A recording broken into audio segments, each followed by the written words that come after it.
What's holding you back? If you're feeling stuck, I'm going to share a few ways that you can take your power back. But first, it's really important to note that it's not at all your fault.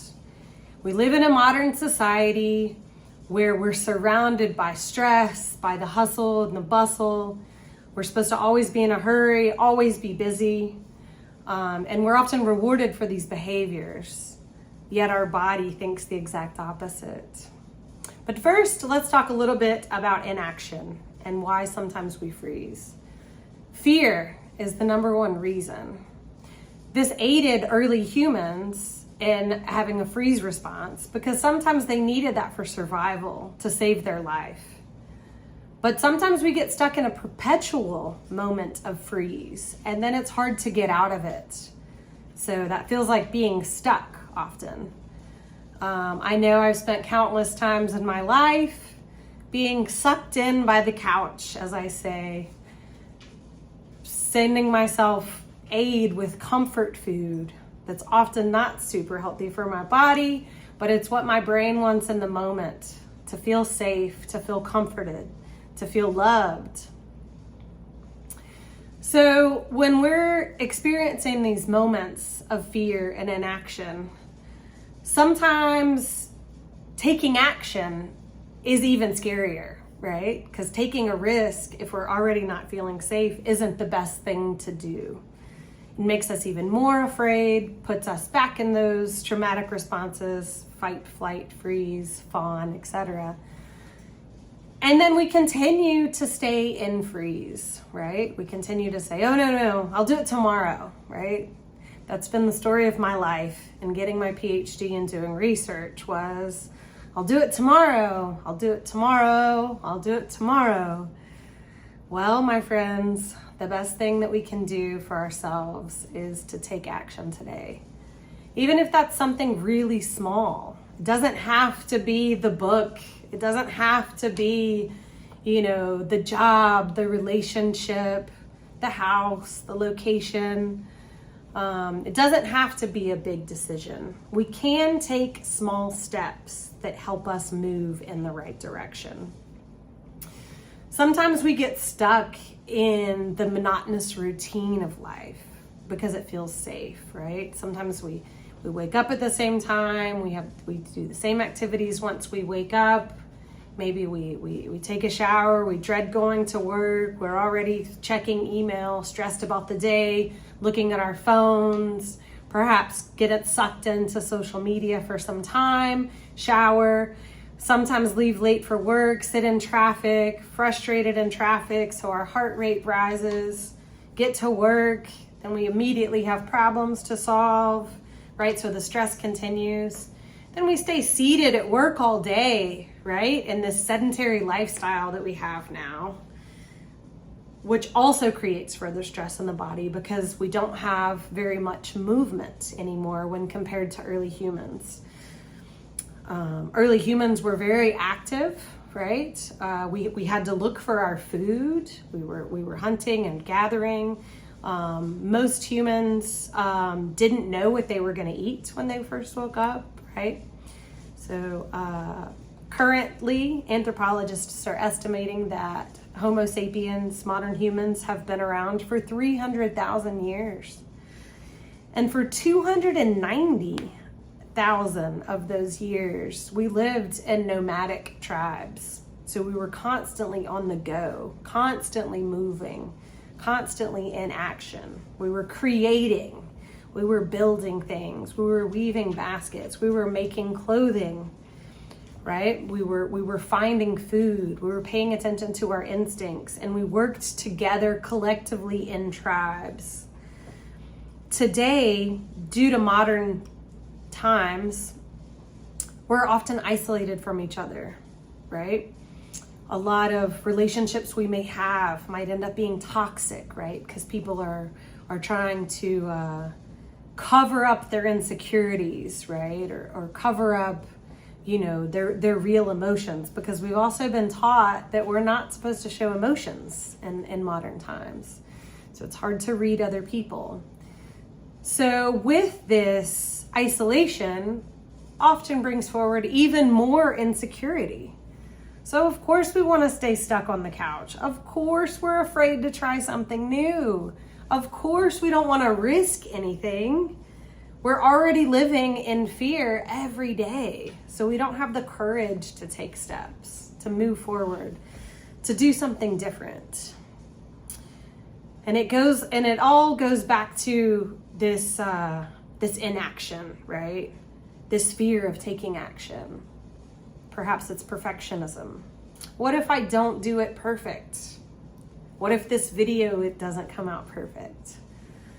What if I spell something wrong in the email that I'm gonna write? What if somebody doesn't like my creativity? What if someone tries to silence my voice and then triggers even more of those things that are inside of me that I'm trying so hard to heal? This is something that happens to everyone. And so I think it's really important that you know that you're not alone in this. And we can take really small steps every day to create community and to fulfill this insecurity within ourselves. It might be something really small. Maybe in your morning beverage, you could stir your coffee or tea or protein shake and set an intention for your day, creating a positive emotion in your body, right? You might want to stir and say, today I want to do something that brings joy in my life. Today I want to feel love. Today I want to appreciate the day. Because we all know that we're really lucky to have each day because there's so many people that don't. Or we might want to try a more difficult task, right? Which may be like meditation. There's so many people out there that say, I don't have time for meditation. And those are the people that need to meditate even more, right?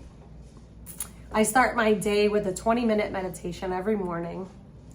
Some mornings are more difficult than others, but the point is I try to make an effort every day, and I think that's what counts. I try to call up positive emotions that I want to bring into my day, the love, compassion, gratitude for myself, and joy, right? Because if I start the day off feeling joy rather than stress, I find that my day moves a little bit easier. Try not to check my cell phone at all until after I've had coffee, right? You all have seen the memes, but first coffee, right? There are many others. So you might want to try a practice like that. Breath work alone is really helpful as well. During my university classes, in the first 5 minutes, I walk students through a breathing exercise. I find that they're coming into class with all kinds of emotional energy that they've carried on through all their activities. Some are coming from sports practice, some are coming from an exam, some are coming from a fight with their boyfriend, their mom, right? Some are dealing with traumatic experiences with their family or traumatic experiences with themselves. So I find the first thing to do is call us all into present moment. Because without having a present moment first thing, we can't really absorb anything else as we move along. So we do a boxed breathing practice, which is inhaling for 4, holding for 4, exhaling for 4, and holding for 4. You may want to try this now as soon as you watch the end of this video.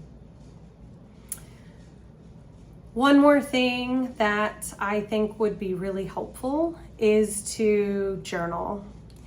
There's a lot of research that shows emotional intelligence in journaling, how journaling can help us express ourselves. Sometimes we just need to get stuff out, right? Sometimes we don't even know stuff is there until we get stuff out. Sometimes, unfortunately, that happens when we're talking to family members or friends and we end up reacting because we haven't let our emotions out in any other ways. So I encourage you to perhaps start a journaling practice. There's a practice called Morning Pages and a book called The Artist's Way that encourages you to write just 15 minutes in the morning, just whatever. I remember there were some days when I was doing the morning pages that I would say, I don't know what to write about today, but it's sunny outside and the sun makes me happy and the sun makes me think of, right? And so I would just meander until I would get to my emotions. Someday I'm able to, easier than others, but that's not to say that I'm a failure on those days that I don't. Don Miguel Ruiz in the Four Agreements says, do the best you can every day. Your best today might not be your best tomorrow and might not be the same best as yesterday, but we try to operate on the highest vibration that we can in each day with each moment, giving ourselves lots of grace and compassion within. Alchemize the pain to transform the manifestation. Be sure to subscribe for updates on upcoming classes, and I'll see you in the next video.